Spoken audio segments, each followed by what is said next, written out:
วันนี้ก็คือมาฝากใจ FC เขาอยู่น้ำเจ้าเด้อ เป็นลูกกำพร้าตั้งแต่อายุยังน้อยหน่อยตอนนี้อายุ16 ปีทุกคน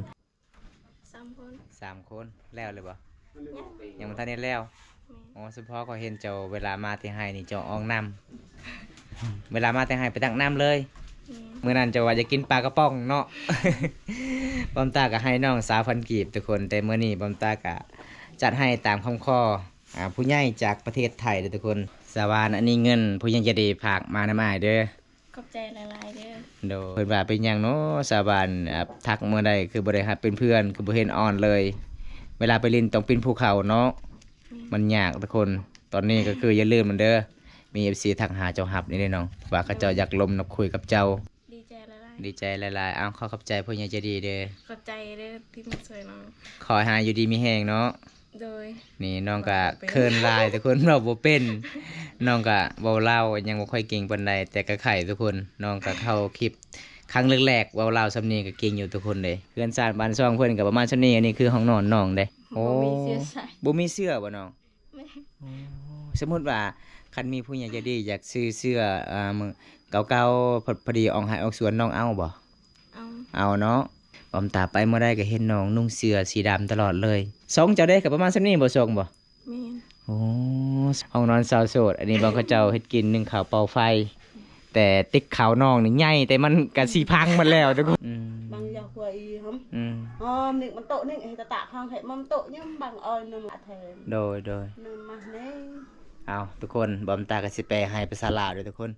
ก็คือลูกน้องสาวของสาววานก็คืออีเมของสาววานมาเกิดทุกคนเลยเพราะว่าเป็นห่วงลูกสาวเพิ่นมาอยู่นำน้าสาวตั้งแต่ยังน้อยๆก็เลยมาเกิดเป็นผู้ชายเวลาเกิดลูกนี่ก็คืออีเมสาววานก็คือไปนำกันตลอดเลยกับเจ้าเอ้ยเนาะยังชื่อได้เนาะหลังจากเกิดแล้วทางมันยังชื่อได้ป้าทุกคนมันแปลกทุกคนคุณลุกเลยพี่น้องไงจะเอิ้นแม่บ่สาววานลาวบ่เวลาคอยยอกคอยก็เอิ้นแบบนั้นอ๋อทุกคนสงสารน้องลายล่ะน้องเว้าไอ้แม่น้องก็คิดฮอดน้องจนหายทุกคนเลยอันนี้เป็นเรื่องจริงนะเอ้ยเนาะเรื่องจริงเลยทุกคน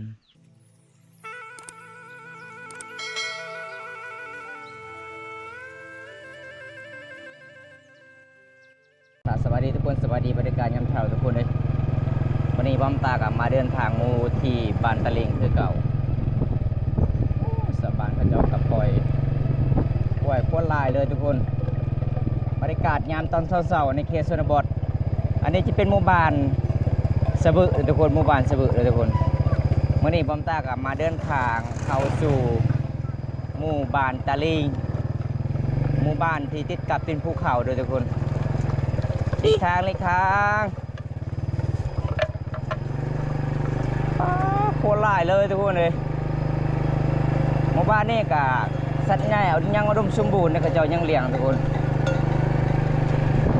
อันนี้เส้นทางไปสู่บ้านตะลิงมื้อนี้บอมตากะสิไปสะพานบุญให้ผู้ใหญ่ใจดีไปเยี่ยมไปยามสาวหวานลูกคำพาบ่มีพ่อบ่มีแม่อายุ16 ปีมื้อนี้ก็สิได้พ่อหรือบ่น้องบอมตากับบ่ได้โทรน้องบ่ได้นัดน้องเพราะว่าหมู่บ้านที่บ่มีสัญญาณโทรศัพท์เลยทุกคนมีแต่ภูเขาล้วนๆเลยหมู่บ้านนี้เป็นหมู่บ้านสุดจากเมืองนอกเลยทุกคนหมู่บ้านนี้เด้อพี่น้องอันนี้คือเราเขาเห็นบ่เราเขาก็เจ้าตั้งนอกจากบ้านเลยส่วนหมู่บ้านพูดเข้าไปได้อีกทุกคนแนวเมืองทั้งใดก็เต็มภูเขาเลยหมู่บ้านนี้เบรกรถบอมตาจนเบิดการเดินทางเมื่อวานนี้ทุกคนเลยเป็นสัตว์เป็นโนน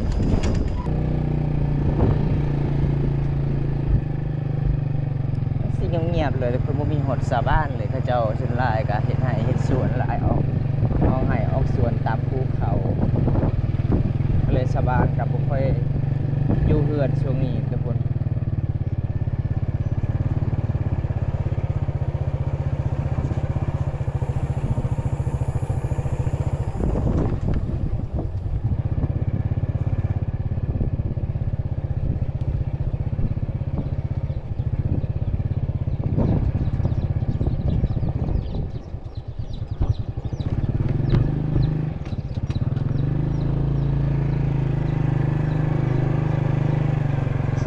เลย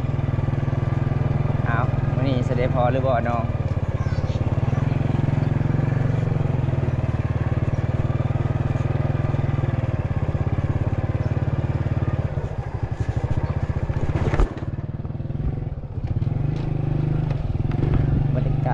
อนเสาร์เดี๋ยววันตาก็สิไปหาน้องอยู่กับน้องก่อนเพราะว่าน้องก็พออยู่น้ำนาสาอันนี้อยากให้เรียนเพื่อนสารน้องก่อนนะทุกคนเลยอันนี้ก็คือเป็นบ้านของน้องพออยู่น้ำนาสาวนาบ่าวมันนี่ก็จะได้พอเลยพอหรือบอดองทุกคนคือเงียบเลยเงี้ยผู้สาวคือหอนๆปันนี่ก็ยังตุบะห่มฮะ จำหัว เจ็บหัว แม่น โอ้ทุกคนอันนี้คือผู้สาวโสดนอนเดินพี่น้องเลย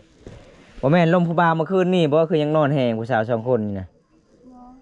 สาวยังเนี่ยสาวสเก็ตบ่ แม่น โอ้สาวสเก็ตจนฮอดเวลา 11 โมงผู้สาวยังบ่ตื่นนอนเลยทุกคนเมื่อคืนนี้ก็คือลมผู้บ่าวจุดนี้เห็นบ่เขาจะปูรอทาผู้บ่าวมาลินมาแอนก็คือน้องฮักก็มาที่ไห้ทุกคนเลยบำถาน้องก็คือจนหอดยามแรงๆเด้น้องก็ไปซักเข้าวให้กับน้าสาวเพิ่นแล้วก็น้าบ่าวน้องนำลงชีวิตเฮ็ดให้เฮ็ดสวนเลยทุกคนมื้อนี้ก็จัดให้ตามคำขอจากผู้ใหญ่ใจดีประเทศไทยทุกคนให้บำตาไปเยี่ยมไปยามน้อง ตาลังมาตั้งแต่ง ใส่เขาตีแตกนะจะเห็นนะอ้าวเวลามาเฮือมาสารสาวลาวเขตชนบทในตรงปูศาสตร์เลยทุกคน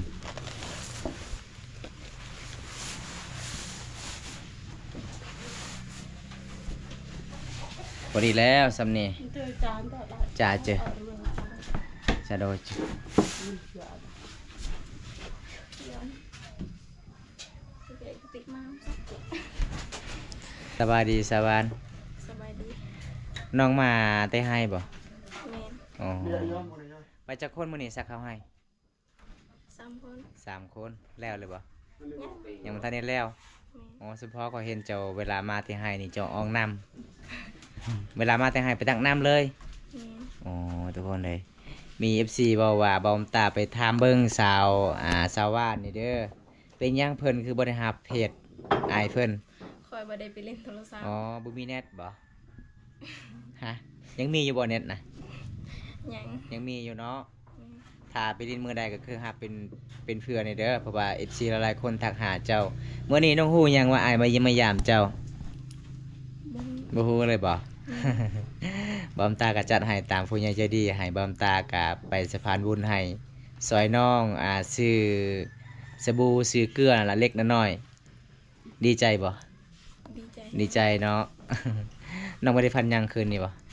บ่ได้ฟันยัง อ๋อน้องบ่ได้พันหยังทุกคนเลยวันนี้ก็คือบ่ได้ไปเยี่ยมไปยามน้องตอนเช้าๆทุกคนน้องก็ออกให้ออกสวนบอมตาอยากไปนํก็คือบ่ฮู้จักเส้นทางทุกคนเลยก็เลยนั่งท่าอยู่เฮือนอยู่ศาลเลยพี่น้องตอนนี้น้องก็มาเฮือนมาศาลแล้วเดี๋ยวบอมตาก็สิไปมอบเงินผู้ใหญ่ใจดีจากประเทศไทยซอยน้องเล็กน้อยทุกคนเลยเพิ่นว่าเห็นคลิปเจ้าว่ามีอาหารกินก็เลยเพิ่นฝากเงินให้เจ้าซื้ออาหารกินเพิ่นว่าอาหารแซ่บๆมื้อนั้นเจ้าว่าจะกินปลากระป๋องเนาะ บอมตาก็ให้น้อง3,000กีบทุกคนแต่มื้อนี้บอมตาก็จัดให้ตามคำขอผู้ใหญ่จากประเทศไทยเลยทุกคนซอยน้องกับบ่หลายล่ะพี่น้องเอ้ย10-20,000ล่ะทุกคนเลย ใส่เมิดเงินผู้ใหญ่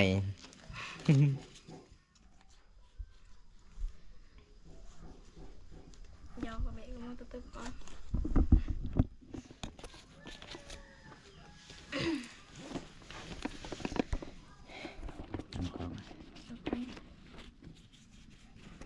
อีกตัวติ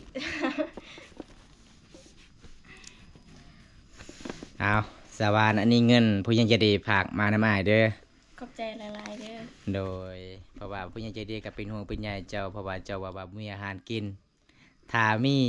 เงินนี่แหละจะซื้ออาหารอยู่ไสมีอยู่บ้านเฮานะบ่มีบ่มีแต่ปลากระป๋องเนาะซื้อได้เนาะ แม่น อ๋อแสดงว่ามื้ออื่นคือน้องก็เอาให้เอาส่วนต่อ แม่น ซักกับให้ตลอดเลย โดย อ๋อสาวพายเด้เป็นหยังคือบ่ได้ออกมื้อนี้ เขาหมอ เมา เออเราว่าบ่สบายเราว่าเจ็บหัวเราเบานะ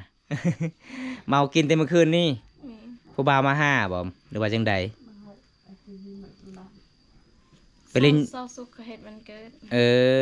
ไปเห็นวันเกิดบ่ แม่น อ๋อแสดงว่ากินวันเกิดอยู่เฮือนหมู่เนาะ เอาทุกคนเลยหมู่บ้านน้องก็คือผู้สาวนี่ก็เฮ็ดวันเกิดคือกันเด้อพี่น้อง เจ้าเจ้าเจ้าบ่ได้ไปบ่คืนนี้ คอยกลับไป ไปให้กัน แม่ แต่บ่ได้กิน กิน กินกินแต่บ่เมา ฮอด10 โมงคอยกลับเมื่อ อ๋อจะกินบ่หลายเนาะเฮาก็เอาให้เอาส่วนหนึงเนาะ แม่ คันเฮากินเมาเฮาก็เฮ็ดให้ช่วยบ่ได้ทุกคนเลยเบิ่งพี่น้องหลานของเพิ่นนี่เมาแดดทุกคนเลย เบิ่งกำลังนอนนี่เมาแดดหังก็มาที่ให้ที่ช่วยมื้อนี้แดดแห้งหลายเด้อทุกคน ฟังดอกลุง อีหยังเจ้าสิไปอาบน้ำ บ่ จะมายังไปปองนกลุงนะ น้าสาวเพิ่นนี่ยิ้มตลอดน้าสาวนี่เจ้าเว้าภาษาลาวได้บ่น้าสาวบ่ได้เลย เพิ่นบ่ฮู้ภาษาลาวเด้อทุกคนเลยเพราะว่า FC หลายๆคนอยากทักหาเจ้าเด้สาวานเพิ่นว่าเป็นหยังเนาะสาวานทักเมื่อใดคือบ่ได้ฮับเป็นเพื่อนคือบ่เห็นออนเลย เวลาไปเล่นต้องปีนภูเขาเนาะมันยากทุกคนตอนนี้ก็คืออย่าลืมมันเด้อมี FC ทักหาเจ้าฮับนี่เด้น้องว่าเขาเจ้าอยากลมนักคุยกับเจ้าบางทีก็คือเขาเจ้ามีเครื่องเล็กๆน้อยๆเขาเจ้าอยากซอยน้องหั่นน่ะเบียร์ไหม สบายให้เอ้ย เป็นยังไงเนาะสาวานดีใจบ่น้อง ดีใจหลาย ดีใจหลายๆเอาขอขอบใจพ่อใหญ่ใจดีเด้อ ๆขอบใจเด้อที่มาช่วยน้อง อืมขอให้หายอยู่ดีมีแหงเนาะ โดย นี่น้องก็เคินลายแต่คนเราบ่เป็นน้องก็เว้าเล่าวยังบ่ค่อยเก่งปานใดแต่ก็ไข่ทุกคนน้องก็เข้าคลิปครั้งแรกๆเว้าเล่าวสำเนียงก็เก่งอยู่ทุกคนเลยปกติก็คือน้องก็เฮ็ดให้ชวนไปกับน้าบ่าวน้าสาวตลอดเลยช่วงนี้บ้านเฮากำลังซักข้าวให้เด้อทุกคนบอมตาก็ชวนกับทีมงานเบาบงก็เลยเบาบงบ่วางเวียกเลยบอมตาก็ไปคนเดียว หลังจากน้องมาที่ให้ที่ชวนก็คือตอนแรกน้องก็ยังออกต่อบ่ บ่ อ๋อไปใช้ต่อตอนแรกนี่นะพักเลยพักผ่อนเลย แม่น อ๋อถ้ามีเนี่ยคือมีที่ปีนภูเขาทางหาผู้บ่าวเนาะ เอาทุกคนก็คือบัมตากับซีมาบอกเฟซบุ๊กที่ FC หลายๆคนให้น้องหับทุกคน อย่าลืมด้วยน้องเด้อเจ้าหับเด้อเฟซผู้นี้เด้อลาว่าทักหาแล้วเจ้าแต่เจ้าบ่ได้หับเฟซลาว ตอน ผู้ แรงดิสิไปเอา ผู้ใหญ่ใจดีก็คือเพิ่นก็ซอยน้องเงินเพิ่นว่าให้บอกน้องเด้อให้น้องหับเพื่อนนี่เด้อเพิ่นว่าหั่นนะ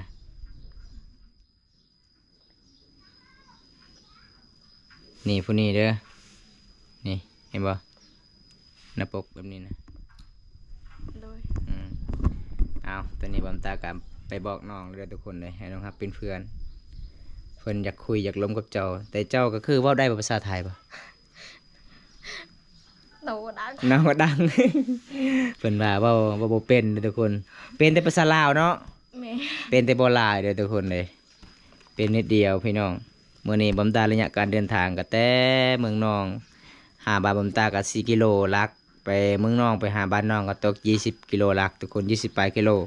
กลับไปกลับมาก็48กิโลเด้อทุกคนเลยจังไรก็จัดให้ตามคำขอผู้ใหญ่ใจดีจากประเทศไทย เวลามาแต่ให้แต่ส่วนน้องกินข้าวกินน้ำเลยวะ กินแล้ว ได้อาหารหยังกินมื้อนี้ กินเอาไหม หน่อไม้โอ้เวลาไปหาเวลาเอาให้เอาส่วนต้องหาหน่อไม้เลย แม่น อ๋อแม่นบ่น้าสาวได้ได้หน่อไม้บ่ฮะก็เห็นชาวบ้านนี่อ่องน้ำเต็ม เต็มกระทงเลยจะไปหาไหมอันเวลาจะมาคือมา ตอนเช้า ตอนเช้าไปหาหน่อไม้ แม่น เวลาตอนเที่ยงกลับบ้านคือตักน้ำเลย แม่น แต่มันไกลเลยเวลาไปตักน้ำก็เห็นเจ้าอ่องป้าหอนหลายเลยทุกคนน้องสู้ชีวิตเลยนะสาวเพื่อนนี่เบิ้งกันทุกคนบ่ปากบ่เว้าเว้าลาวบ่เป็นเด้อพี่น้องเอ้ย มีแต่ยิ้มอย่างเดียวนะสาวของเพื่อนนี่เด้อทุกคนเพื่อนสานบ้านซองเพื่อนกับประมาณชั่วนี้อันนี้คือห้องนอนน้องเด้บำตามาเมื่อเช้านี่ก็เห็นผู้สาวนอน2คนสาวสเก็ตก็นอนอยู่นี่บ่ บ่ เรามาเล่นซื่อ แม่น ๆอ๋อเป็นสาวสเก็ตกับสาวพายเขานอนนำกัน2คนคอยคิดว่าผู้บ่าวนอน เปิดประหมมาโอ้สาวพาย เพิ่นว่าเจ็บหัวบ่สบายก็เลยบ่ได้ออกซักข้าวให้มื้อนี้เซาหนิงไปใส่เนาะเซาหนิง เขาออกให้แล้ว ออกให้แล้วอ๋อแสดงว่าเขาออกให้นี่เขามาตอนแรก แม่น อ๋อมันแดดๆนี่เนาะคันบ่เฮ็ดมันก็บ่แล้วต้องสู้เลยทุกคนเลยน้องมาเมื่อใดน้องก็คืออบผิวให้มันงามได้ ใส่เสื้อหนาๆเด้อทุกคนปรยังงามคือสาวานนี่ต้องซื้อเสื้อแบบนี้เด้อพี่น้องเสื้อสีดำเด้อ Betul. Lo phải nói cả một lập là gió không mình sụp lời giả bằng phương. โอ้เวลาอ้องให้นี่บ่ได้ใส่เสื้อลายซันอีก Mẹ. โอ้ Bố mình chia sẻ. บ่มีเสื้อบ่น้อง Mẹ. สมมุติว่าคันมีผู้ใหญ่ใจดีอยากซื้อเสื้อมื้อเก่าๆพอดีอ้องให้ออกสวนน้องเอาบ่ Ông. เอาเนาะพอดีของเอาส่วนเสื้อเจ้าประมาณซ้ำนี้บ่เสื้อใหม่ทุกคนเลยสงสารน้องลายน้องมีเสื้อประมาณซ้ำนี้พี่น้องบอมตาไปเมื่อใดก็เห็นน้องนุ่งเสื้อสีดำตลอดเลยน้องว่าอยากได้เสื้อเด้อผู้ใดจะดีก็เสื้อให้น้องเสื้อสองเจ้าได้ก็ประมาณซ้ำนี้บ่ส่งบ่ Mẹ. โอ้ส่งประมาณซ้ำนี้ทุกคน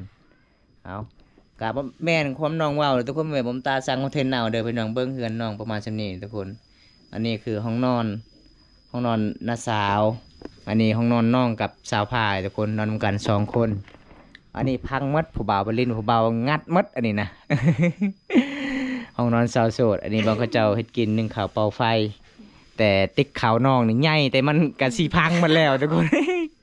มันเป็นเงียงๆมันยังมันเพ่มันแล้วติ๊กขาวนี่ไม่เท่า Chưa แร่ มันยังกัดมากัดบ่ mày แมวป้าทุกคนเลยแมวเจ้านี่แห้งเลยเนาะ Áo thầm chợ hệ mòn đặc Bàn chết lên ใส่แมวอยู่นี่ Làm được cái ăn ใส่แมวในติ๊กเข่าอีก ลูกชายบ่ลูกชายใส่บ่ เอ้ยเมดเลยแมวกัดติ๊กเข่าเลยทุกคน Kịch kịch ตัวน้อยๆพวกมันแปลกทุกคนเลยแมวเพิ่นใส่ติ๊กเข่าเมดแมวกัดเมดติ๊กเข่าเบิ่งเสียดายติ๊กเข่าใหญ่ๆประมาณชำนี้เด้อทุกคนเฮือนน้อง Ăn cả bệ ping pong Cái bị vàm chú cờ อ๋ออันนั้นบ่ Ừ อ๋อไอ้แม่ Để chú nà pưng Hãy mọc tà đi lọt ta cả vàm ไอ้แม่ Tà bố bì đi ไอ้แม่ชาวบ้านมาเกิดอยู่พุ่นอีกบ่ลูกเจ้าผู้ใหญ่นั้น Ừ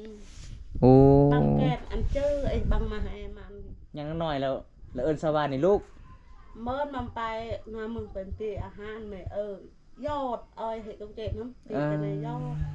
Giọt tì Nga mừng ăn Thì nó ban À giờ mấy cái lệ giọt à ta ไกลเนี่ยโอ้ Con này ơi băng mông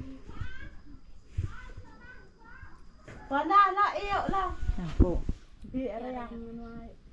อันกับพี่จะเด้อโอ้เนาะพอดีไอ้แม่ Đẹp bè À mà này ở lưng thử kì Đa dạy chèm bơm dạy xa lệ bơm Chú con bên đây โอ้ ta โดย Cô hôm nít bằng của ọt tăng cả อืม Bằng giờ khuya y hông อืม hôm nítมันโตะนี่แต่ตะข้างเห็ดมันโตะยังบางเอ้ยนำมองอ่านเลยในน้ำแก้กะแทน โดย นำมาเน่ เอาทุกคนบอมตากสิแปลให้ภาษาลาวด้วยทุกคน ก็คือ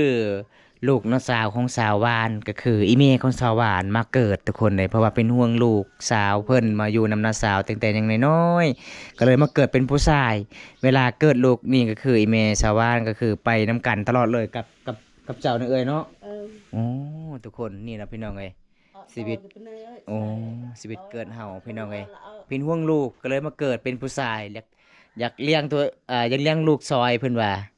แต่กี้ก็เป็นผู้หญิงเนาะ อืม แต่กี้ก็เป็นคาโยดบ่อ๋อ ย เป็น อด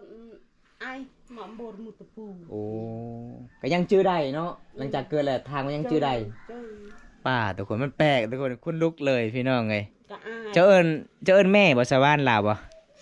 Bỏ. อ่า Cái là khỏi gió khỏi cái ơn làm nữa. อ๋อทุกคนสงสารน้องลายเลยไปเลยเวลาน้องเว้าไอ้แม่น้องก็คิดฮอดน้องจนหายเลยทุกคนเลยอืมอันนี้เป็นเรื่องจริงนะเอ้ยเนาะเรื่องจริงเลยทุกคนอันน่ะอยู่ได้ โอ้ จั่วนี่คันเติมว่า อืม อาหารน้ำเจิ้งอังกับปะเกินอันคือน่ะปอดแทปอบันดง อืม คันปลาหาในแช่งเลยจุบันดงnàyเยอะเบะปุเบะเวียน คิดฮอดนะ เบะเช้า เออ อาหารนะเยอะทั้งอัน อ๋อโดยเอา ไป ทุกคน มาอันนี้เป็นเรื่องจริงเนี่ยทุกคนมันเป็นว่าเฮาสร้างคอนเทนต์เอาเด้อพี่น้องเอ้ยอีแม่ของสาววานนี่มาเกิดในลูกของน้าสาวเพิ่นเวลาเกิดลูกนี่ก็คือเห็นตลอดหน้าเนาะนายแม่ของสาววาน อย่าแสดง บัดเกิดไปแล้วก็คือบ่เห็นเลยอ๋อบ่เห็นหน้านายแม่สาววานเลย อืม ก็เลยลูก ลูกเจ้าผู้ใหญ่ๆนี่ก็คือเห็นสบานก็เอิ้นลูกตอนนั้นนะโอ้ขายอดเบิ่งเดียวก็ชื่อได้เบิด เจอ โอ้ นามึงยันแหละยอดยันเลย โดย เมนเปียห้านโอ้ยังชื่อได้หมดเนาะ เดือวานตะแคงอันพี่ อ๋อ เช่นว่าอุ้ยมันเบิ่งอันก็มาแล้วตา มันใหญ่เลยเด้เอาสบานตอนนี้กลับกันเด้อ